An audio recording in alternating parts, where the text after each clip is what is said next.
Bom dia e boa tarde a todos. Então, hoje eu irei responder, e corrigir com vocês a atividade de revisão para avaliação do primeiro bimestre, com os assuntos sujeito e predicado e pontuação. Então, primeira questão. Qual o tipo de sujeito da frase "A folha caiu no outono"? Lembrando que, para identificar o sujeito, basta nós perguntarmos ao verbo quem fez ou cometeu aquela ação, certo? Ou que. Então, aqui no caso, o que caiu no outono? A folha. Então, nós temos aqui como sujeito a folha. Se eu estou falando apenas de um elemento, eu tenho um sujeito simples. Resposta, letra A. Certo? Segunda questão. Qual das alternativas abaixo representa o núcleo do sujeito da frase? Ou seja, o núcleo é a base, né? É a palavra mais importante. Os avós, os pais e seus filhos viviam na fazenda da família. Quem é que vivia na fazenda da família? Os avós, pais e filhos. Então, esses são os sujeitos.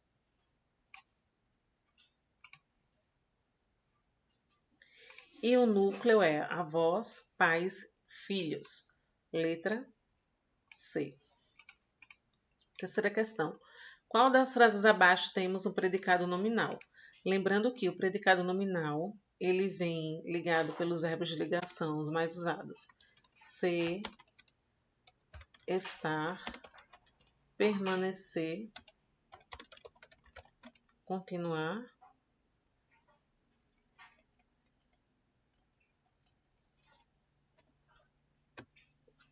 e ficar. São os mais usados. Certo? Eles vêm com esses verbos e o predicativo do sujeito, que é a qualidade ou característica que se dá ao sujeito. Então, ele vem com esses verbos, e depois desse verbo nós temos uma característica ou uma qualidade do sujeito. Bora lá identificar. Letra A. Sofia chegou cansada ao trabalho. Quem chegou cansada ao trabalho? Sofia. Sofia, sujeito, você para por uma barrinha, restante predicado. Então, o que é mais importante dizer? Sofia chegou ou Sofia cansada? Sofia chegou e também cansada, os dois, certo? Ela chegou e estava cansada. Então, nós temos aqui um verbo e um nome. Então, eu tenho aqui seria verbo nominal.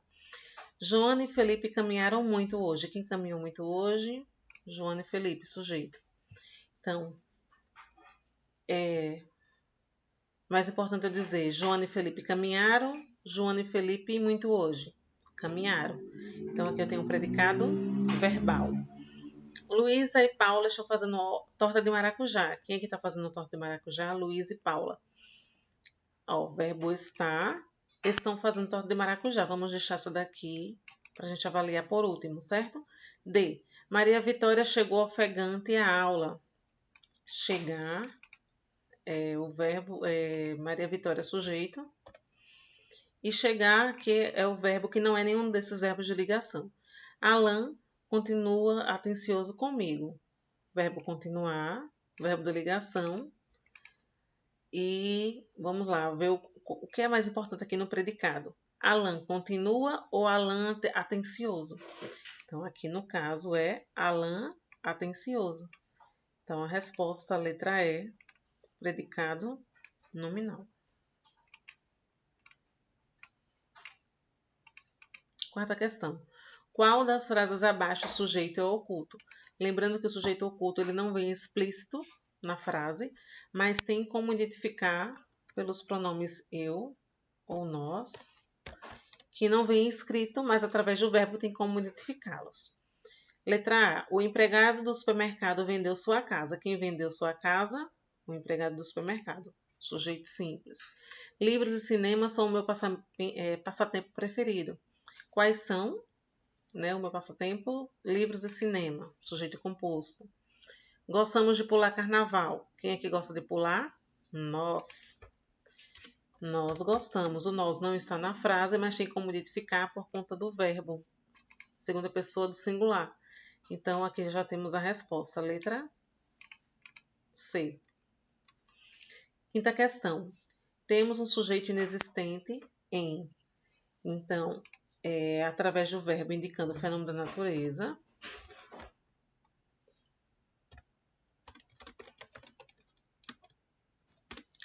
Verbo haver, no sentido de existir, quando eu puder trocar. Verbo ser, estar, indicando tempo. Certo? Pronto, se você identificar algum desses verbos, imediatamente você já identifica que a oração não tem sujeito. Letra A, choveu durante a noite. Então, nós temos aqui o verbo chover, que é fenômeno da natureza, como chover, relampear, trovejar, amanhecer, entardecer. Então, oração sem sujeito. Letra A é a resposta. Sexta questão. Qual o núcleo do predicado da frase? Os alunos saíram do teatro encantados. Quem saiu do teatro encantado? Os alunos. Sujeito. Agora vamos analisar o predicado. Ele quer saber qual é a palavra mais importante. Os alunos saíram ou os alunos encantados? Os alunos saíram. Além deles terem saído, eles estavam encantados. Então, saíram encantados, letra D. Sétima questão. Identifica a frase em que o predicado é verbo nominal, ou seja, o verbo e o nome são importantes. Marina comprou. Quem comprou muitos vestidos? Marina, sujeito. Marina comprou, esse verbo por si só, você já sabe o significado dele, não precisa de complemento. Então, predicado verbal. Luiz Fernando é competente, verbo de ligação ser. Competente, qualidade de Luiz Fernando, predicado nominal. O pôr do sol é maravilhoso. Pôr do sol, maravilhoso, verbo de ligação, mesma coisa, predicado nominal. Ana Maria continua triste. Continuar, verbo de ligação. Maria triste, também predicado nominal. Característica, o estado, né, dela. Iara chegou cansada. Iara, sujeito, predicado, chegou cansada. Além dela ter chegado, ela estava cansada. Logo, nós temos aqui um predicado verbo nominal, letra E. Oitava questão. Leia as frases e assinale a alternativa que identifica corretamente os sujeitos. Bolos e tortas são os meus doces preferidos. Quais são os meus doces preferidos? Bolos e tortas. Então, se eu estou falando de dois elementos diferentes, sujeito, composto. Morgana foi atendida no hospital. Quem foi atendida? Morgana. Uma pessoa ou um elemento que eu estou falando, sujeito simples. Opinaram sobre tudo. Quem? Eles. Não está na frase, mas pelo verbo na terceira pessoa do plural, tem como identificar que é eles indeterminado. Qual é a resposta? C. Composto, simples, indeterminado.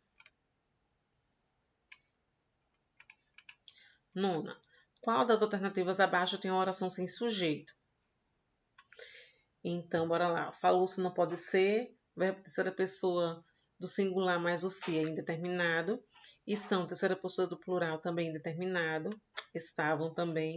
Letra D, são 5 horas agora. É o verbo ser indicando tempo. Oração sem sujeito também. 10ª. Na frase, no trajeto para o trabalho, passei pela biblioteca da cidade. O tipo de sujeito é quem passou pela biblioteca da cidade no trajeto indo para o trabalho? Eu. O eu não está aqui, mas tem como saber que é ele por causa do verbo passar, que está na segunda pessoa do singular. Então, sujeito oculto. 11ª. Indique qual frase o uso da vírgula está incorreto. Lembrando que a ordem direta de uma frase é sujeito, verbo e complemento. Entre o sujeito e o verbo não se usa a vírgula. Entre o verbo e o seu complemento também não se usa a vírgula. Certo? se ele estiver nessa ordem direta, sujeito, verbo e complemento. Agora, se o complemento vir no início, ele se deslocar, é um termo deslocado, então usa-se a vírgula. Bora lá. Letra A. Amanhã chegam meus primos preferidos, meus companheiros de infância, meus melhores amigos. O uso da vírgula aqui, citando, né, citando termos, nesse caso citando termos, ou apenas uma palavra também, então usa-se a vírgula, tá correto. Cansado da vida que tinha, Rodrigo decidiu que estava na hora de recomeçar. Então aqui eu tenho um termo, ó, deslocado, que é Rodrigo decidiu que estava na hora de recomeçar. Por quê? Porque estava cansada da vida que tinha. Então eu desloquei esse complemento que era para vir no final, veio para o início, uso a vírgula, correto. C. Eliana, a apresentadora mais famosa da televisão, ganhou o troféu imprensa. O uso da vírgula aqui está correto porque eu tenho aqui um aposto explicativo, que está explicando um termo anterior. Quem é a apresentadora mais famosa da televisão? Eliana. Então, correto também. Rivaldo e Romário foram os melhores jogadores com a camisa 11 da seleção. Então, aqui a resposta correta, ou seja, o uso da vírgula foi usado de maneira errada nessa questão, porque entre sujeito e verbo não há vírgula. E aqui foi usada a vírgula, certo? Nem pode ser entre sujeito e verbo, nem verbo, e em seguida o complemento também não pode usar uma vírgula aqui, por exemplo. 12ª. Coloque vírgulas nos lugares corretos. É necessário ir ao supermercado, ao açougue, à farmácia e à padaria. Então, eu tenho vírgula diante de citações. B. A Camila, vírgula, a Letícia e a Luísa foram os responsáveis pelo despedimento da Ana Paula, vírgula, mais uma citação, da Lúcia e da Alice. A verdade, minha querida amiga, é que já não sou a mesma pessoa. Então, ó, minha querida amiga, entre vírgulas, porque eu estou falando, aqui nós temos um vocativo. Ela está se direcionando à amiga dela. Poderia ser um nome, né, ou um termo. Lavar, mais uma citação, passar, limpar, aspirar e cozinhar são atividades que nunca acabam. Bom dia, André. Aqui também eu tenho um vocativo. Né? Estou me referindo ou conversando com alguém. Todos esperavam por um milagre, vírgula, embora soubessem ser impossível. O uso da vírgula aqui é diante de uma oração concessiva, ou seja, é uma oração oposta, ideia oposta ao que eu falei anteriormente. Se todos esperavam por um milagre, então não tem como eles já saberem que seria impossível. Porque se eles já sabiam que era impossível, eles não deveriam esperar. Então é algo contraditório. Então, quando há esse pensamento contraditório, nós usamos também a vírgula, certo? Espero que todos tenham compreendido bem. Bons estudos e boa prova.